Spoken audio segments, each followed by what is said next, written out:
L'équipe des professeurs et moi-même avons accepté rapidement la proposition de Monsieur le Dazen qui donc nous proposait d'expérimenter les épis dès cette année. Nous avons décidé de les proposer aux 5e qui étaient dotés de Tablet School et également aux élèves de 3e. Notre objectif était double. D'une part, nous avons souhaité expérimenter les épis pour mettre en place des nouvelles pratiques pédagogiques innovantes qui favorisent notamment la coopération et l'entraide. Et ça, c'était un axe fort de notre projet d'établissement et également de notre conseil école-collège.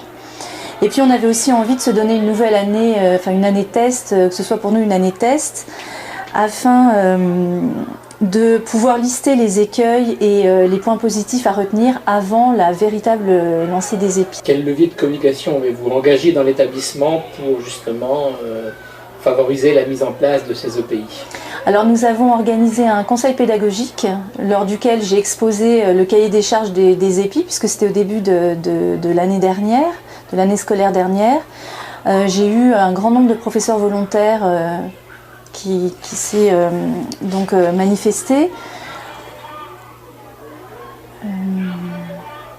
L'idée c'était de partir sur des projets déjà existants et puis finalement beaucoup de projets se sont créés au cours de l'année nous avons communiqué envers les parents mais pas en parlant d'épis, nous avons communiqué en parlant de projets transdisciplinaires. Diriez-vous que ça a changé votre type de management ou de pilotage de l'établissement?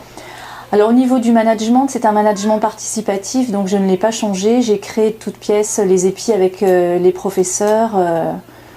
L'idée c'était de leur donner une grande marge d'autonomie et qu'ils les construisent en fonction de leurs compétences et de leur discipline.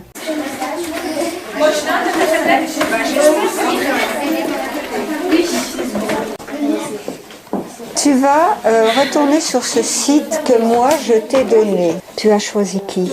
Quel chevalier? King Arthur. Bon, donc tu vas lire, d'accord? Et vous allez vous concerter, vous avez choisi le... Ah mais non, mais ça va pas, vous devez choisir le même chevalier. Et bien fais pareil que si tu veux, ça sera plus facile. Voilà, vous pouvez vous entraider, c'est le but justement. De travailler en îlot, c'est de vous entraider. Nos élèves ici sont en train de faire une recherche à l'aide de leur tablette sur les chevaliers de la table ronde. Nous avons sélectionné un certain nombre de chevaliers qu'ils doivent choisir et s'approprier.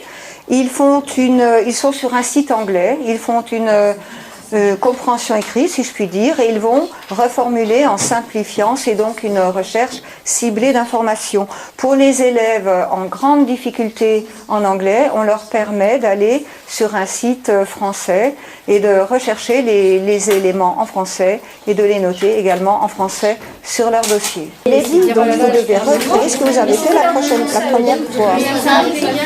Donc vous ressembler là. Un épi c'est vraiment bien parce qu'on arrive plus à travailler entre camarades qu'on aime bien. On peut choisir notre groupe.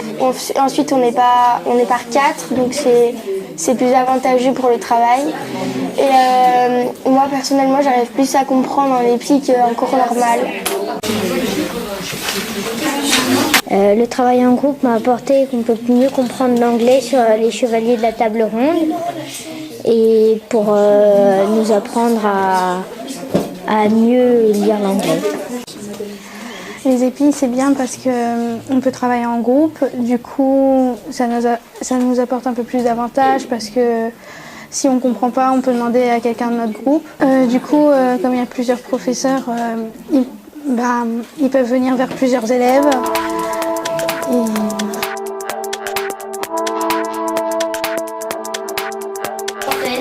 Okay. And? So that's very good. It is I, Arthur, son of Uther Pendragon from the castle of Camelot, King of the Britons, defeater of the Saxons, sovereign of all England. Pull the other one. Donc nous avons fait un atelier d'écriture où les élèves ont écrit des scènes de parodie de combats de chevalerie dans le but de ressembler un petit peu au film Les Monty Python. Donc avant, nous avions étudié une séquence, donc on fait 2 séquences, une séquence sur les romans de chevalerie et une séquence sur la parodie des romans de chevalerie. Et en fait, c'est vraiment les élèves qui ont écrit la scène du film. Donc ça a été des écritures, il y a eu 2 groupes, un groupe de 4 élèves et un groupe de 3 élèves. Pour l'écriture, chacun contribuait à écrire une partie de la scène. Et souvent, les élèves discutaient entre eux, se mettaient d'accord et puis après écrivaient sa réplique. Et puis, à l'issue de l'écriture, on a fait de nombreuses répétitions. Et selon les remarques collectives, aussi bien de moi que des autres élèves, on corrigeait certains aspects de la scène. Et le but, après, ça va être d'être filmé par M. Almodovar. Et puis de rentrer nos 2 scènes dans l'intégralité d'un film qu'on verra à la fin de l'EPI. Contre-champ. Donc on va filmer le contre-champ, c'est-à-dire que maintenant on va filmer... on met la caméra là-bas. Bien joué, parce que effectivement il faut respecter la règle des 180 degrés, sinon on peut regarder regarder dans le même sens, ça va pas le faire. I did you Sir Lancelot of the Lake, Knight of the Round Table.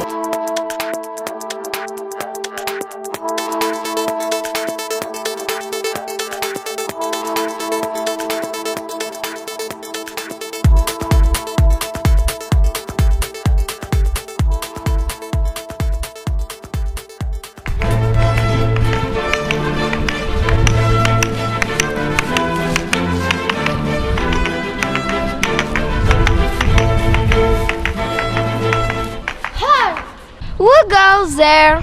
It is I, Arthur, King of the Britons, defeater of the Saxons, sovereign of all England. Well, how did you become king then? The Lady of the Lake held aloft Excalibur from the bosom of the water, signifying that I, Arthur, was to carry Excalibur. That is why I am your king. Listen. Strange women allowing impound distributing sword is no basis for a government. You can't expect power just cause some water it out through a sword at you. Hé, c'est pas parce qu'une radasse couchée au fond d'une mare lance des épées à la tête des passants que cela permet de fonder un pouvoir exécutif. I'm Arthur, King of the Britons. My liege. Good Sir Knight, will you come with me to the court of Camelot and join us at the round table? My liege, I would be honored. What's your name? Bedivere, my liege. Then, I don't you Sir Bedivere, Knight of the Round Table.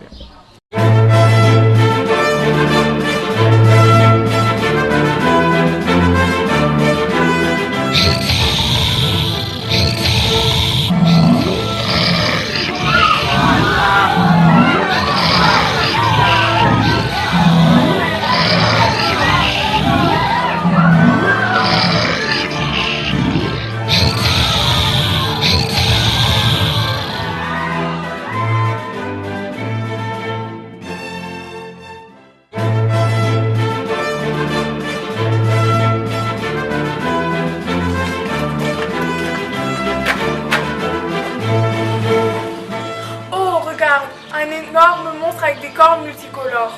Viens ici, vilaine créature, que je t'arrache les yeux. Ne fuis pas, des vilaines bêtes. Pourquoi fuis-tu?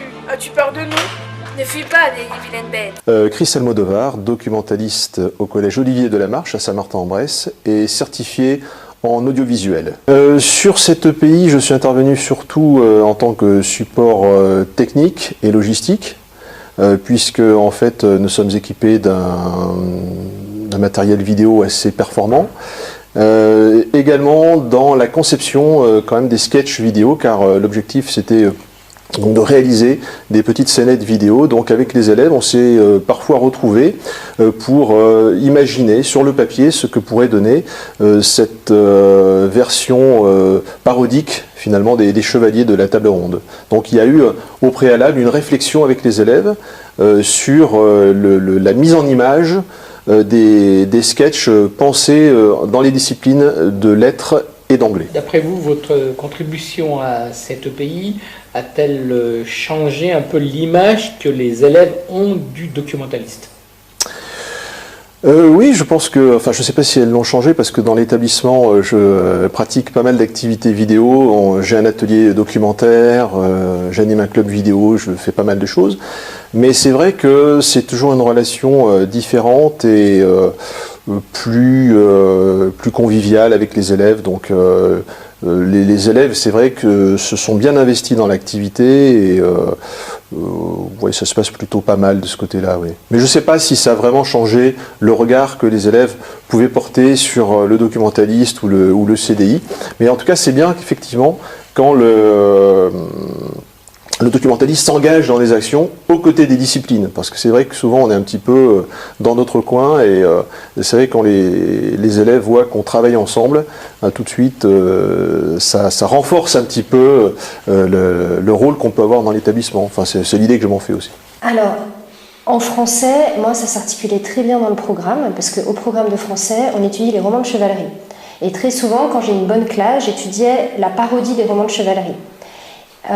Donc j'ai fait ma séquence des romans de chevalerie et sur la parodie, en fait, ça s'imbriquait très très bien avec un projet qu'avait Madame Montfourny en anglais, grâce au film Les Monty Python, donc qui est un film qui est important sur l'humour britannique, et on a décidé de mélanger l'anglais et le français pour faire un film parodique avec les élèves de 5e.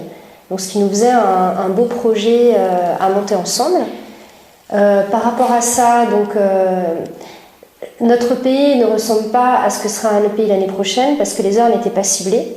Et donc on a opté pour une organisation particulière, c'est-à-dire qu'on s'est débrouillé sur la même heure de cours pour diviser notre classe en 3 groupes.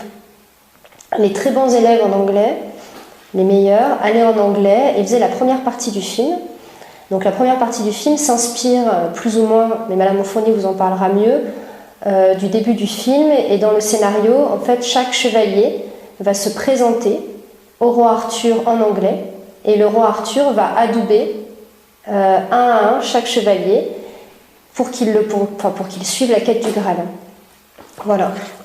Donc, par rapport à ça, la première séance, ça portait sur les tablettes, et les tablettes permettaient, aussi bien pour les élèves qui avaient travaillé en français qu'en anglais, d'avoir des connaissances sur les divers chevaliers de la table ronde. Ça permettait un approfondissement de ce qu'on avait vu, nous, le roman Yvain le Chevalier au Lion, et ça élargissait leurs connaissances sur ce thème. Nous, en français, donc on avait fait dans ma séquence sur la parodie des romans de chevalerie, j'avais vraiment axé sur les combats. Parce qu'on avait remarqué que dans Yvain le Chevalier au Lion, les combats étaient toujours exagérément dégoûtants, quoi. Il y avait des superlatifs partout et que ça ouvrait la voie à la parodie, à la caricature, à l'humour. Donc par rapport à ça, j'avais 2 groupes d'écriture et on est parti du film des Monty Python, mais pas seulement, d'extraits de Rabelais, de Cervantes, de différents auteurs. Et en cours de route, nous avons fait des fiches d'écriture avec les différents moyens parodiques, en fait, comment écrire une parodie pour qu'ils puissent piocher au moment d'écrire leur scène et qu'ils aient différents outils à leur disposition.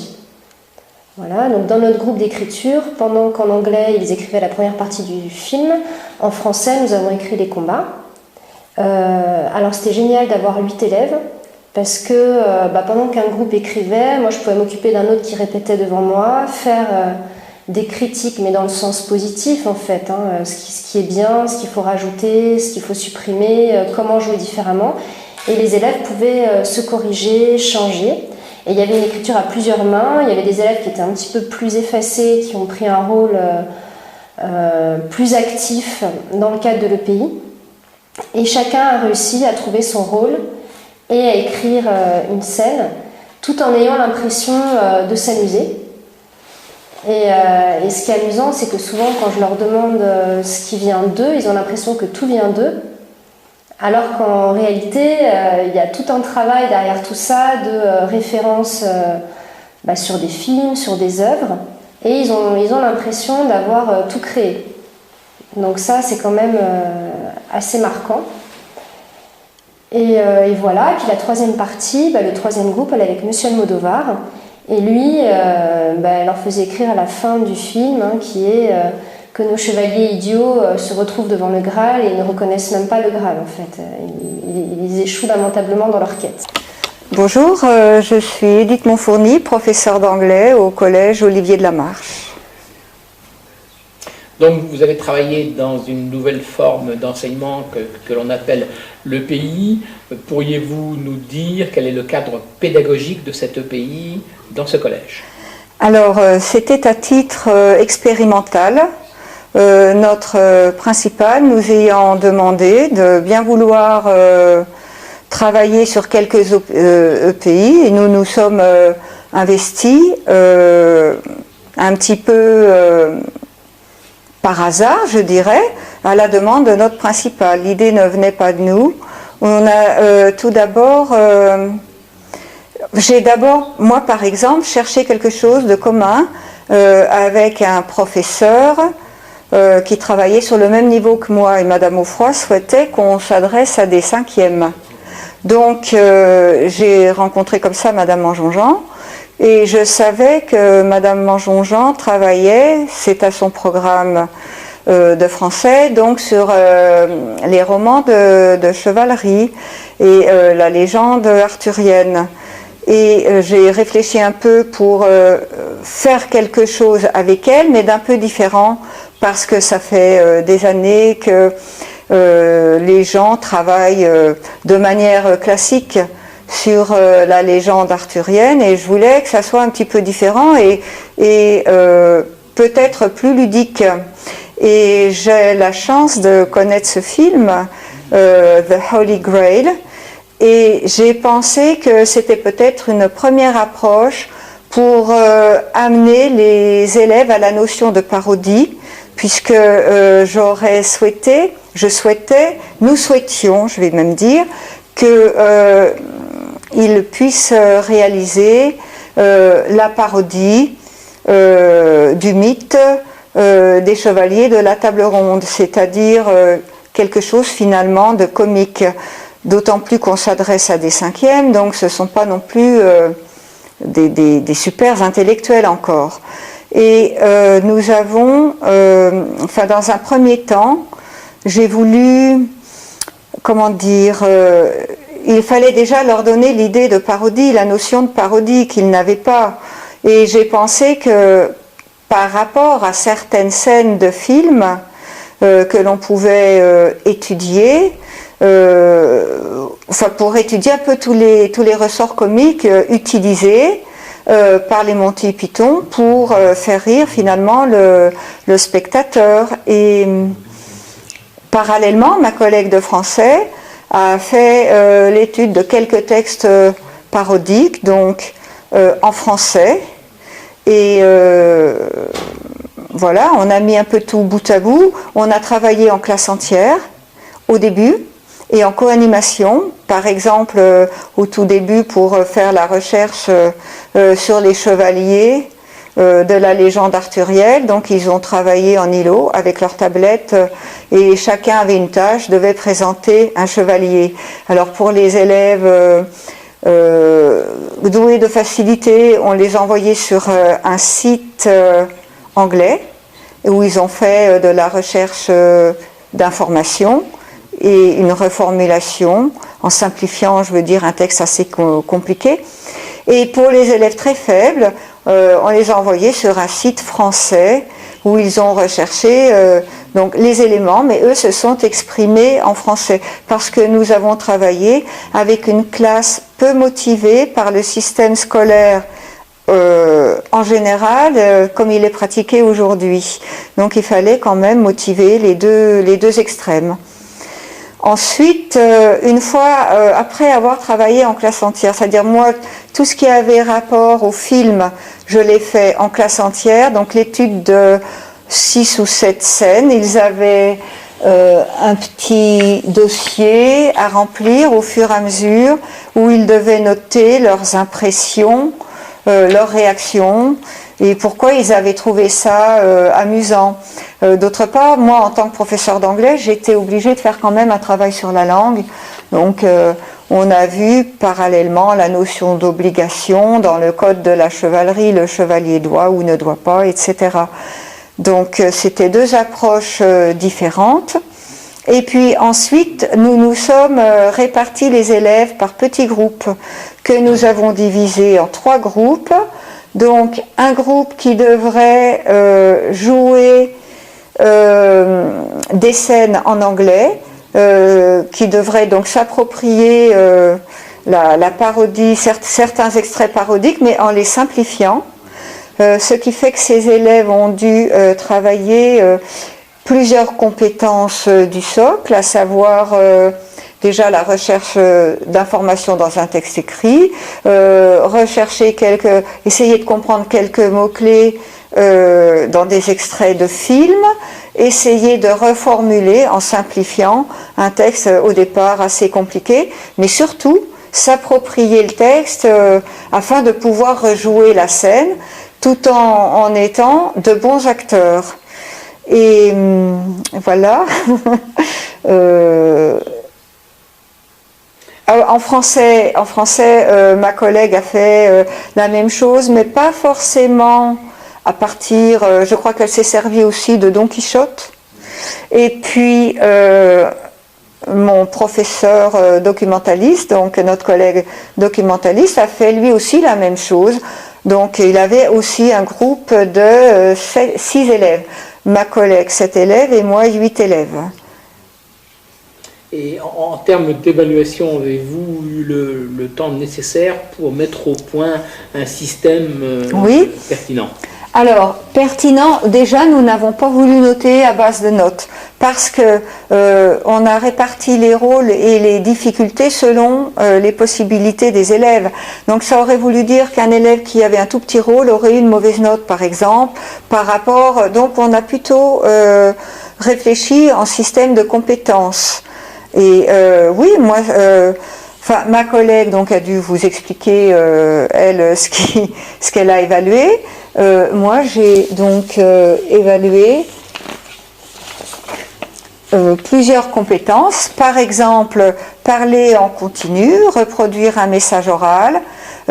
Au niveau de la compréhension écrite, comprendre le sens général d'un document écrit, rechercher des informations.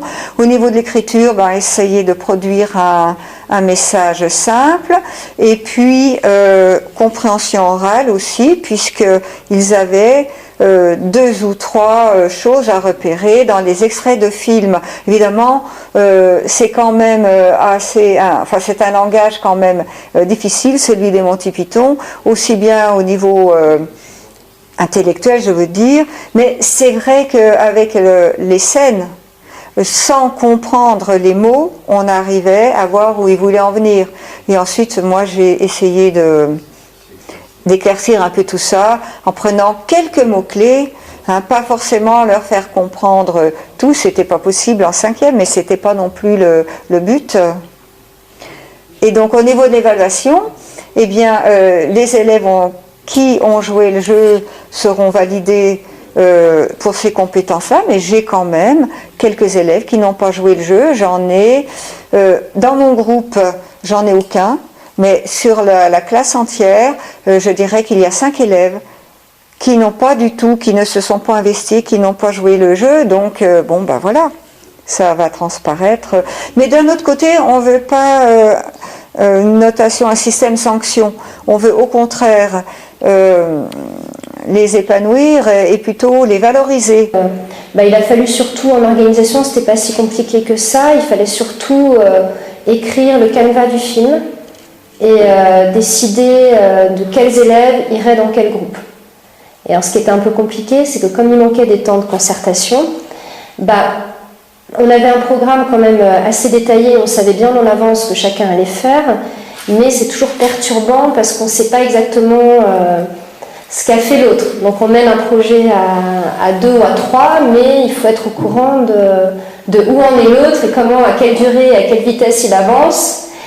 Et là encore pour le film, il va falloir trouver des heures, donc on prend sur les heures d'études des élèves par exemple, ou des heures CDI, où un groupe en particulier va se faire filmer, parce que on n'a pas forcément le créneau horaire nécessaire pour un tel volume de travail en fait. Voilà, c'est surtout ça qui est difficile. Et comme vous étiez dans un exercice de co-animation, un exercice d'expérimentation, avez-vous eu le temps de songer à des modes d'évaluation de cet EPI? Alors, on a éliminé très vite la note, parce que c'est difficile de rendre compte d'un travail aussi riche avec une note, et puis c'est toujours... ça tuait un petit peu la liberté et la créativité. Donc on a pensé plutôt à valider des compétences. Donc nous avons songé à 3 compétences de la culture humaniste. Alors une compétence sur avoir des connaissances relevant de la culture artistique. Donc ici les Monty Python, c'est une œuvre du patrimoine, donc ça permettait de développer ces connaissances. On a pensé aussi pas mal à tout ce qui était domaine de créativité, et aussi le fait de pratiquer diverses formes d'expression, en fait toujours à visée artistique, c'est-à-dire que en fait tout ce qu'on écrivait était destiné à être joué devant une caméra et destiné à produire un film.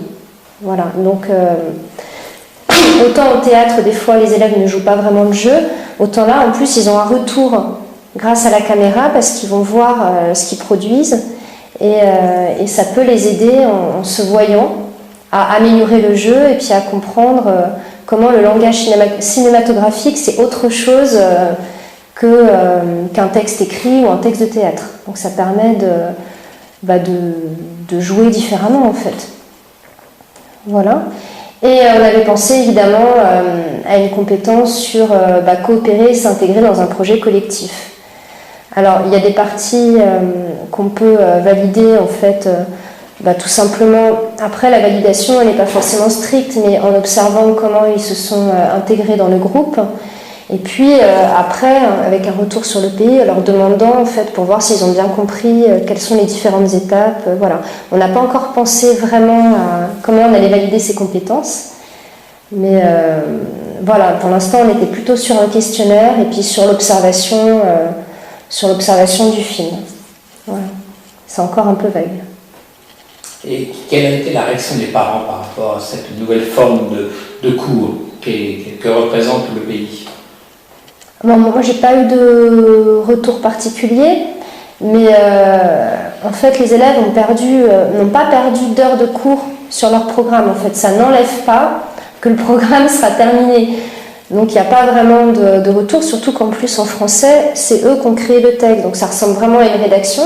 C'est comme si on avait monté un projet, on a des projets en 6e, on avait un projet qui était de mettre en scène Le Petit Prince de Saint-Exupéry. Là, c'est un autre projet où on fait un film. Alors, c'est pas une pièce de théâtre, c'est un film. Mais c'est eux qui l'ont écrit, donc il y a toujours cette part, en français, nous on a cette part de créativité, de création. Voilà, donc ça changeait rien. Et puis, non, on n'a eu aucun retour négatif. Pas du tout. Et dernière question, est-ce que la co-animation, lorsque vous en avez eu avec la collègue d'anglais, cette co-animation a-t-elle modifié vos pratiques professionnelles? La co-animation, là, ça dépend en fait des matières qui sont croisées. Il y a des matières où la co-animation elle est nécessaire et selon le projet qu'on fait, ça va l'enrichir. Et il y a d'autres matières, en plus dans les contraintes, on avait surtout des contraintes de temps très strictes, où il fallait aller au plus vite. On a surtout séparé les groupes et on s'est très peu vus ensemble. Donc c'est ça un peu que j'ai pas regretté, mais on ne pouvait pas forcément faire différemment. Ça dépend aussi du projet. Donc il n'y avait pas forcément d'étanchéité, de lien entre les deux disciplines. Je pense qu'on le verra plus dans le film à la fin. Voilà. Mais je pense que ça tient de... moi j'avais fait un EPI en début d'année avec une collègue de SVT et je faisais Moby Dick et elle faisait la respiration des mammifères marins. Donc là en complément il n'y a pas mieux, on faisait un carnet de marin, donc dans le carnet de marin forcément ça s'intégrait, on pouvait vraiment mélanger. Et je ne sais pas si ça modifiait les pratiques, en quelque sorte j'en sais rien, mais là non, franchement c'était quand même à la fin, je pense qu'on verra à la fin. Ça m'a apporté quand même l'ouverture du film sur les Monty Python, parce que je connaissais pas trop. Et puis, ça modifie aussi mes pratiques, peut-être du fait qu'on ne fait pas du théâtre mais un film. Mais pour l'instant, de toute façon, j'ai pas le recul nécessaire pour voir ce que ça a changé, quoi.